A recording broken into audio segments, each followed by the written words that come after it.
આજથી રાજ્યમાં ચણા અને રાયડાની ટેકાના ભાવે ખરીદીનો પ્રારંભ થશે। ગુજરાતના ખેડૂતોને તેમના પાકના પોષણક્ષમ ભાવ મળી રહે તેવા ઉમદા હેતુ સાથે રાજ્ય સરકાર આજથી ચણા અને રાયડાની ટેકાના ભાવે ખરીદી પ્રક્રિયા શરૂ કરશે। મુખ્યમંત્રીના માર્ગદર્શન હેઠળ રાજ્ય સરકાર દ્વારા ખરીદી માટેનું તમામ આગોતરું આયોજન પૂર્ણ કરી લેવામાં આવ્યું છે। કૃષિ મંત્રી જીતુ વાઘાણી અનુસાર રાજ્યભરમાં ખેડૂતોની સુવિધા માટે પૂરતા પ્રમાણમાં ખરીદ કેન્દ્રો કાર્યરત છે।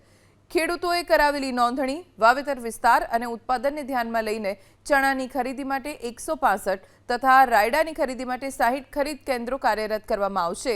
ચણા અને રાયડાના ટેકાના ભાવે વેચાણ માટે ચાલુ વર્ષે પુષ્કળ પ્રમાણમાં ખેડૂતોએ નોંધણી કરાવી છે। ચણા માટે 2.59 લાખથી વધુ તેમજ રાયડા માટે 37,000થી વધુ ખેડૂતોએ નોંધણી કરાવી। નોંધણી કરાવેલા તમામ ખેડૂતો પાસેથી પૂરતી માત્રામાં જથ્થાની ખરીદી કરવામાં આવશે।